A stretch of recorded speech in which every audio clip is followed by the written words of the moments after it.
Burning the Phone by Jane Sheffs. The sea had the same color as the sky and was so still in the breathless summer that Gabriel could barely make out the horizon. Sitting down in a cross-legged posture, he dug his toes into the white sand of the beach and took a deep breath in. In front of him would have unfolded the most beautiful view if it hadn't been spoiled by an ocean of people running across the beach or bathing at the edge of the sea. He closed his eyes and took another deep breath, trying to enjoy the calm of morning by the seaside.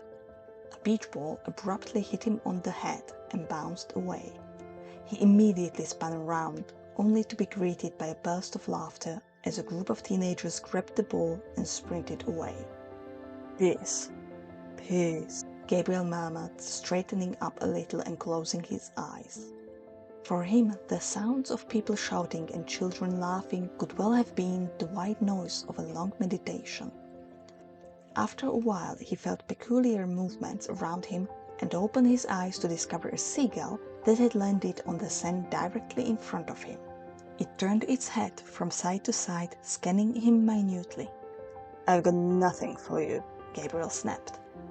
The seagull didn't even flinch. Gabriel kicked some sand at it and watched it fly away with some satisfaction. He closed his eyes again and adjusted his legs into another meditative position. However, he only got 1 more second of peace before something smacked against his head.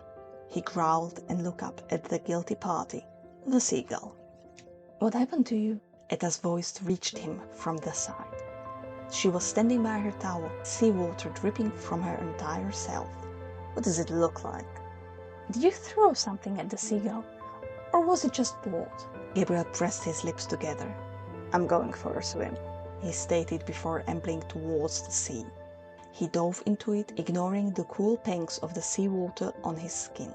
After several minutes of swimming around, the seagull's message had been erased from his mind and his hair.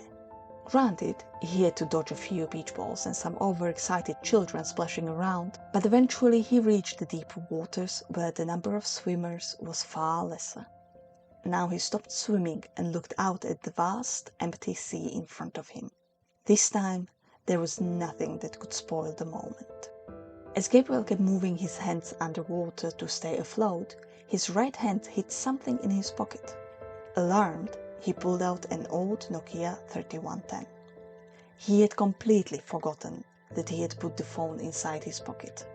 Problem was, it wasn't his phone. It was Etta's. She had been using it for the past 20 years and maintained it so well that it was still in pristine condition. She took it along on all her travels as it was virtually unbreakable and had a battery that lasted for an eternity. However, its only kryptonite was water. He put the phone back in his pocket and swam back ashore. He wasn't in the mood to confess to Etta what he'd done, so he quickly came up with a plan. There was one solution he remembered from his childhood days: bury the object, in this case the drowned phone, in a sack of rice. Of course, he didn't have any sack of rice, but the beach was full of a finer material: sand. "Back so soon?" a surprised Etta asked Gabriel as he walked over to her. She was sitting on her towel, hugging her knees. "The water's too cold for me. You can go if you want. I'll go back again a bit later." Fortunately for Gabriel, Etta hurried down the scorching sandy beach until she had vanished in the crowd. Gabriel waited for another moment and then quickly hid Etta's phone beneath her towel, covering it with a bit of sand. Meanwhile, he tried to formulate a plan to get Etta a new phone if this one stopped working. After a while, he completely forgot about the phone and went about enjoying the day. Etta and Gabriel swam a lot, played some beach games, and had as their lunch some beachside delicacies they bought from a nearby vendor. Several hours later, Etta picked up the towel and revealed her phone partially buried in the sand.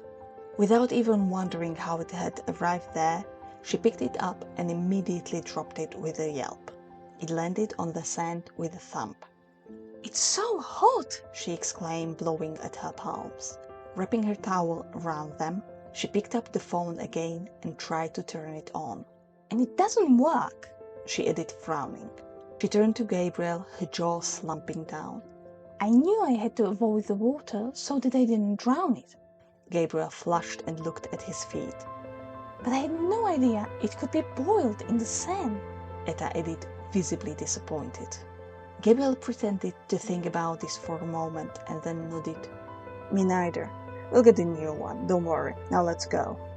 Satisfied with this explanation, Gabriel was sure that was the end of it. They'd had a great time, had gone back home, and their lives had moved forth as usual. But one evening, as he came home from work, Gabriel spotted a Nokia, the same 3110, lying on the key table in the hallway of his home. You got a new phone? He asked Etta, picking it up. Etta walked in, her arms crossed over her chest. That was never a good sign. Oh, you managed to fix the old one, he murmured with a feeble smile. Yes, and you owe me several dinners. Me? Why? When the repairman opened the phone, he found out that it had been drowned first. And I wonder, how exactly did it get drowned? Her eyes flashed sinisterly. Gabriel threw the phone in the air with a catch and spun towards the front door. It was a survivor's instinct. He didn't even think about what he was doing. However, before he could take a single step, Etta grabbed his arm and pulled him back.